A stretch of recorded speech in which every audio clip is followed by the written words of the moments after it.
Hello and welcome back to our series on global Islam, Muslims across the globe, their history, their past, their present, and their future.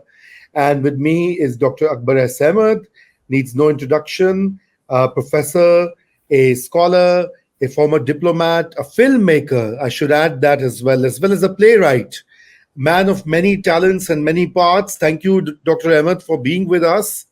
And today we'll start with the huge and complex subject of Islamophobia. We've been talking about how in the past 6 or 7 centuries, the Muslims across the world, across civilizations, have interacted with the West, with modernity, with all other ideas, and how they've shaped ideas of modernity itself. But in the 21st century, we see that Islamophobia is a reality that we have to contend with, especially in the Western countries, in the Western Hemisphere, and in places such as South Asia as well. But before we go on to the details, I would very much like you to define or at least explain what do you understand by Islamophobia? How have you encountered it, studied it, and in your experiences in journeying through different countries of the world, especially Europe and the US, what do you make it for? What do you? How do you define it? Thank you, Raza. First of all, thank you for inviting me and thank you for conducting this series. Islamophobia is now a global problem for Muslims because it literally means Islamophobia means phobia of, hatred of, antipathy to Muslims and Muslim culture, Muslim history, basically anything Muslim.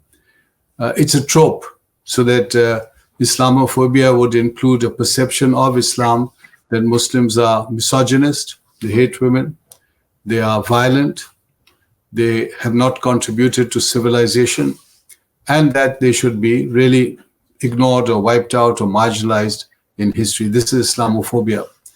Now, as a social scientist studying this problem right from the time that the word was more or less popularized, not coined, but popularized in the mid-90s, and I had the privilege to be on the commission to study Islamophobia for the Runnymede Commission. From that time onwards, I've been involved in studying this phenomenon, engaged with it, debating it, trying to grapple and reject it. But I have also pointed out, Raza, that there is a cause and effect. As you know, as a social scientist, there's a cause and you do something and there's an effect of what you've done. It's not an innocent or this Islamophobia working in a vacuum. So, for example, with all this swirling hatred of Muslims, you have in front of you example after example of Muslims being literally attacked, assaulted, killed. We have these horrible examples of this 5-year-old boy being killed in America. 5-year-old boy, imagine a neighbor came across and stabbed him so many times to kill him. Then recently we had the example of this woman in Texas who wanted to drown a 3-year-old child, a 3-year-old girl. And of course, now recently the University of Maryland has published a poll just recently in which Muslims have been identified as the most disliked of all the minorities. So there's a whole analysis of the Jewish community, the Hindu community, and so on. And Muslims are the most disliked, and the graph is going up against Muslims. So you can see that there are problems, and this needs to be tackled. I believe that all Muslims who are scholars, who are thinkers like you, activists, they have to engage with this and not ignore it anymore, because if it isn't challenged or stopped or engaged with, it will be like a forest fire and it will consume all Muslims everywhere. Because I'm emphasizing this now, Raza, I see this as a global problem. So if you look at South Asia or the Middle East or Europe, especially in the West, there's a full-fledged Islamophobic tidal wave. And unfortunately, there's some very prominent and very articulate, charismatic figures in the media. There are many of them, certainly about half a dozen who are very active, whose only job, whose only obsession is to constantly attack Islam. So they're constantly attacking Islam, ridiculing Islam, and that's also having an effect on how people perceive Islam. In the late 80s, when the Salman Rushdie crisis had erupted in Britain, I had just come there as the Akbar chair at Cambridge University, and I remember Dr. Shabir Akhtar, who was a philosopher in Bradford. He wrote an article in The Guardian in which he said, when the gas chambers are prepared next in Europe, we know who will be in them. And he really meant Muslims. Muslims would be in them. Now, when he wrote this, I thought it was far too exaggerated. Maybe I thought his imagination is running away with him. But now when you look at the trend of history, I am very thoughtful, worried, concerned that really we seem to be heading in that direction. And then these events happened in history. We had 9/11, and that unleashed another wave of Islamophobia. And now we've got this situation in the Middle East with the Gaza and the killings in Gaza, which has once again further exacerbated and reinforced Islamophobia. So you're seeing a situation which needs to be challenged globally and needs to be discussed like you're doing. And then hopefully Muslim intellectuals and activists would do something to calm the situation down. And that can only happen with interfaith. And we can discuss that later. Before we go into that, Raza, I do want to mention the Runnymede Trust Commission, which I mentioned. The Runnymede, and I was the Muslim commissioner on that. I was honored to be on that commission. And we worked very hard over the 1990s. And we wrote a report called Islamophobia, a challenge for us all. It's an excellent report, 1997, excellent report. And that for the first time popularizes the concept of Islamophobia. And we debated what word to use for this. Because just before this, the Runnymede Trust had a report on anti-Semitism. And again, I was privileged to be a commissioner there. And it was really there when I began to think, my goodness, so many of the problems and challenges the Jewish community is facing, including prejudice, including misunderstanding, including ridicule, attacks on their synagogues and so on. I said, for me, as a Muslim, so much of this is familiar because we as Muslims are facing it in England and elsewhere.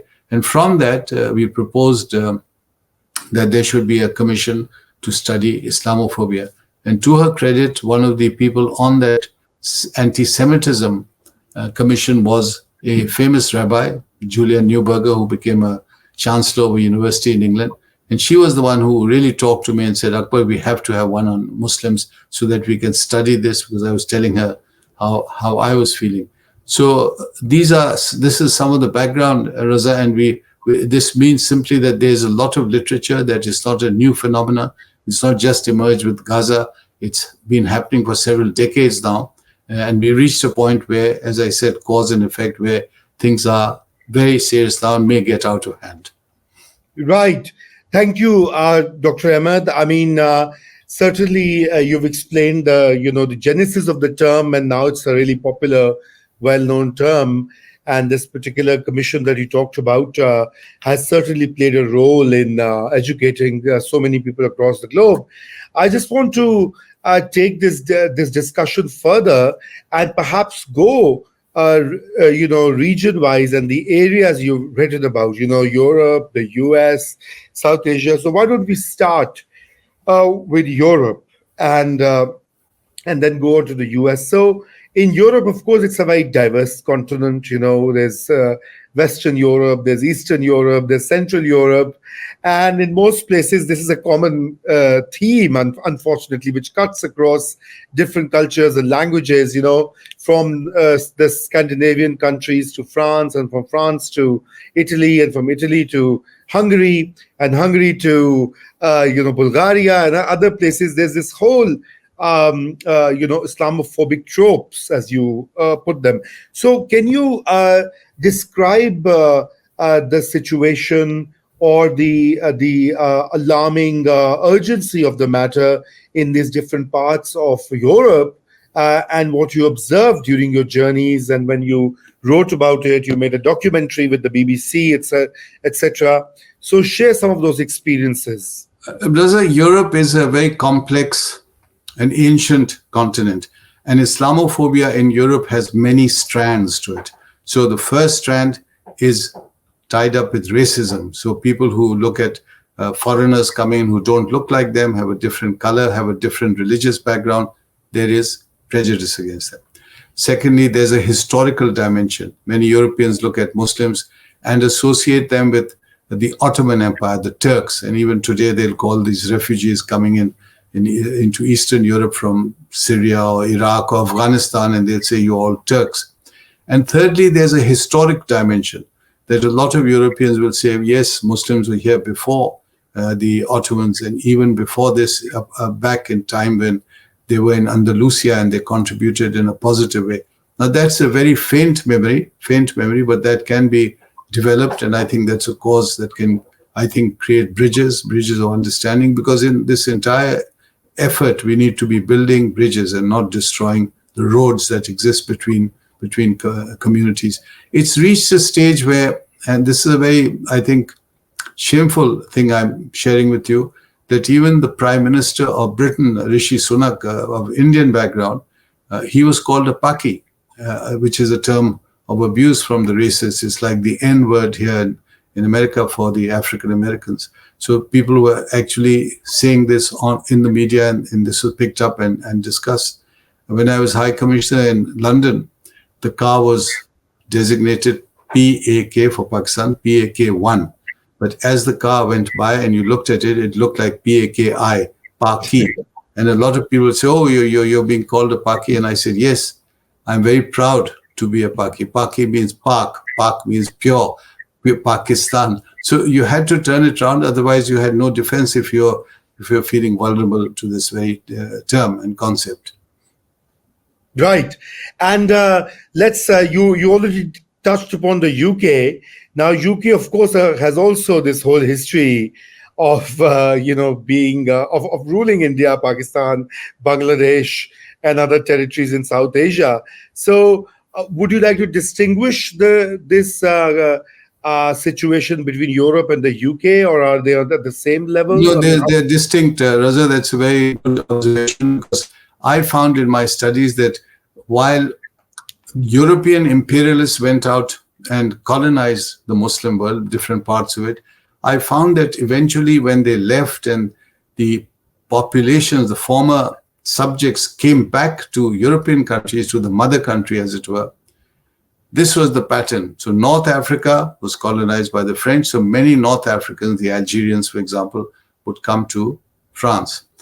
Britain colonized South Asia, Bangladesh, Pakistan, Indians, they would come to Britain. Indonesia to Holland.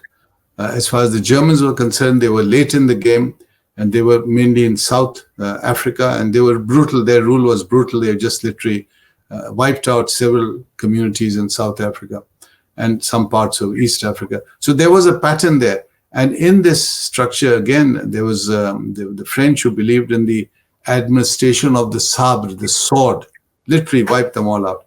The British had different phases. At one stage, they were also brutal, but they also then tried to introduce reforms, and especially regarding the civil service and some kind of local government and so on. So there were grades of how these colonial powers dealt with their subject people. Things eased off in India under the British when the subcontinent was transferred from the East India Company, which was rapacious. Its only aim was to exploit and loot and make a lot of money. Loot, as you know, is an Indian word which came into the English language, loot. That's what the British were doing.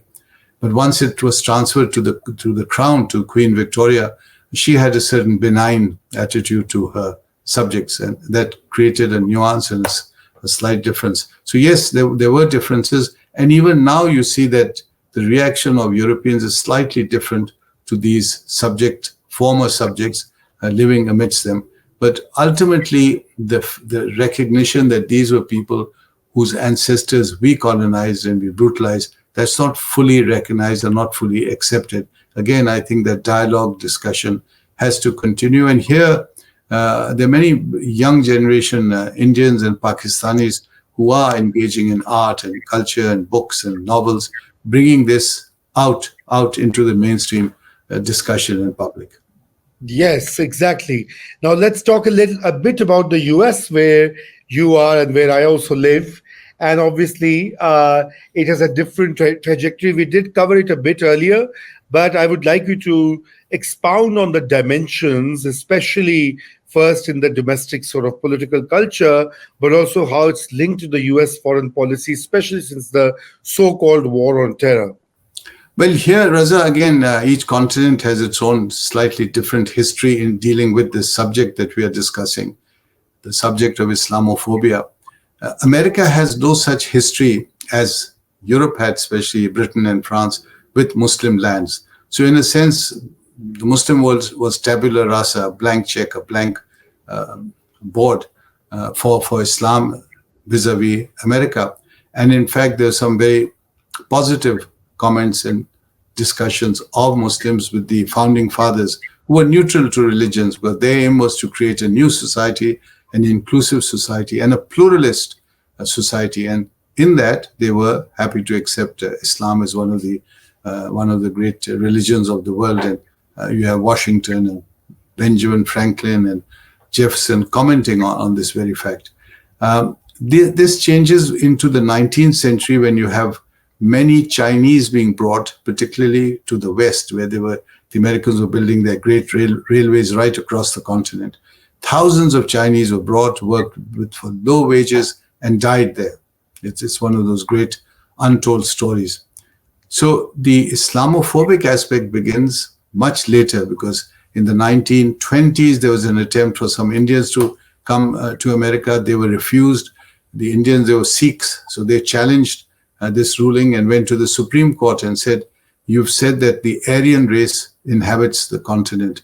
Well, we are Aryans. As Indians, we are Aryans, because the Indians have a myth that they are descended from the original Aryans. So this was very interesting that the Supreme Court ruled on this and rejected this appeal. You're not Aryan and you cannot come.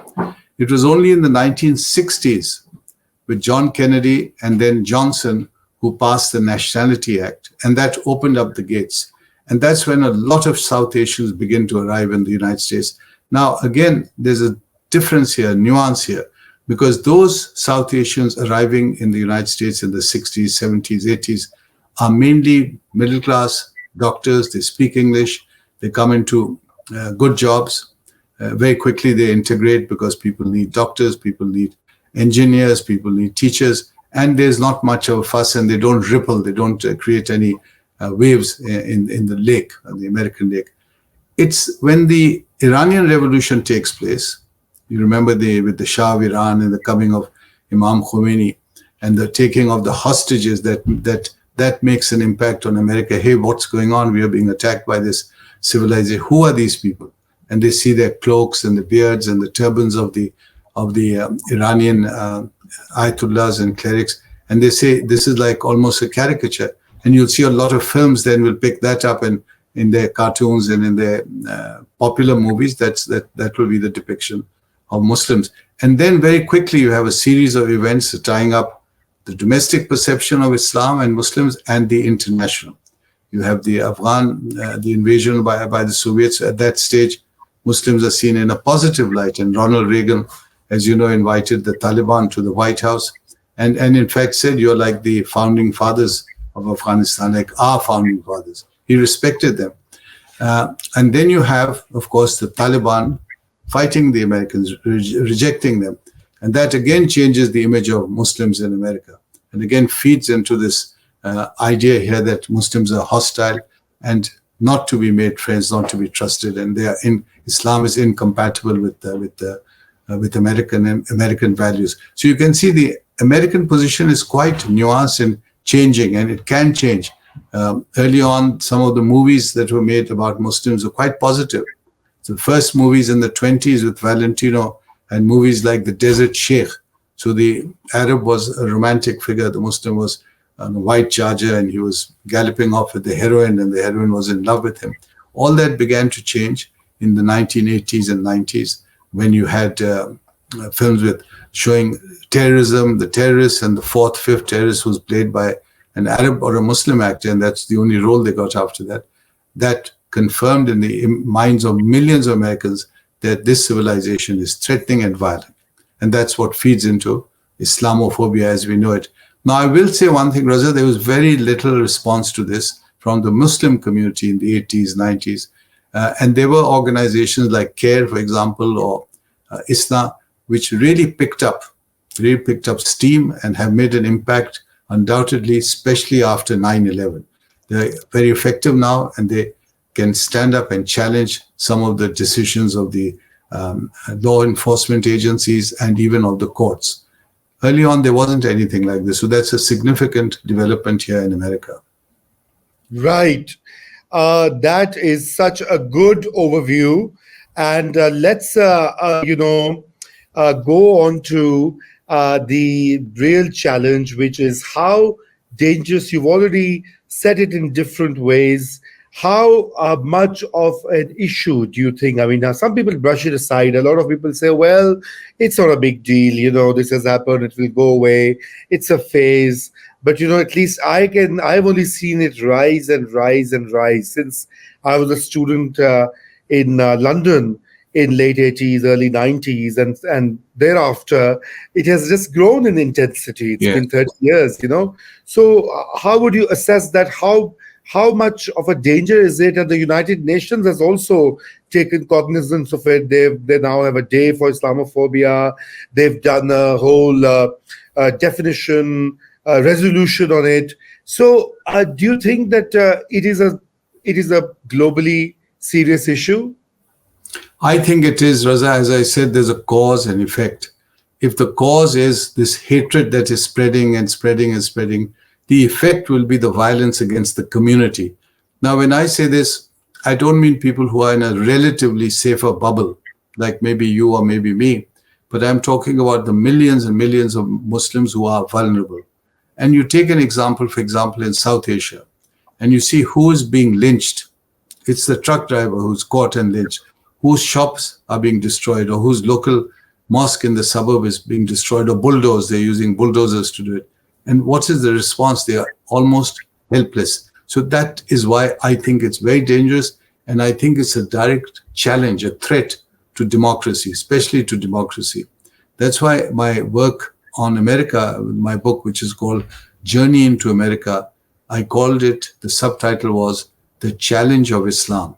That if America has to maintain its high ideals, and it does have high ideals of democracy, then it must learn to respect its minorities, in this case, the Muslim minority.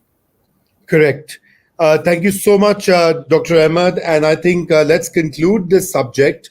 And before we do so, let's talk about you at the, somewhere in between said about interfaith. I mean, that's one way to go forward. But, what should we do? What should the Muslims living in Western countries be doing?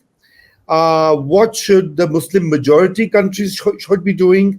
What should the governments in both places be doing? This, of course, is a very important question and a key question, Raza. I think the Muslim community, and there must be some kind of coordination between them and the majority Muslim nations and in the West.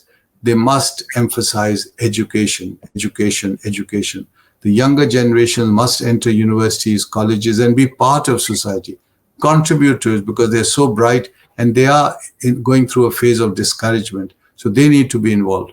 Number two, they need to be producing documentaries, films, so that people see them in a different light, in a more positive light. Thirdly, they must share their own history. They must tell the world what they've contributed to the world and how the world in some senses also owes them a great debt which has not been paid or repaid. And that, I think, would have an impact on the majority societies. But also, finally, also to be actively involved in what we could call interfaith understanding, interfaith bridge building. Right, interfaith bridge building. Thank you, Dr. Ahmed, for this really enlightening discussion. And I hope that those who are watching or listening to our discussion contribute on their own in addressing this menace, this growing threat to, as you said, world peace, democracy, and the welfare of the publics all over the world. So with that, we end this conversation. Thank you. Thank you, Reza. Thank you.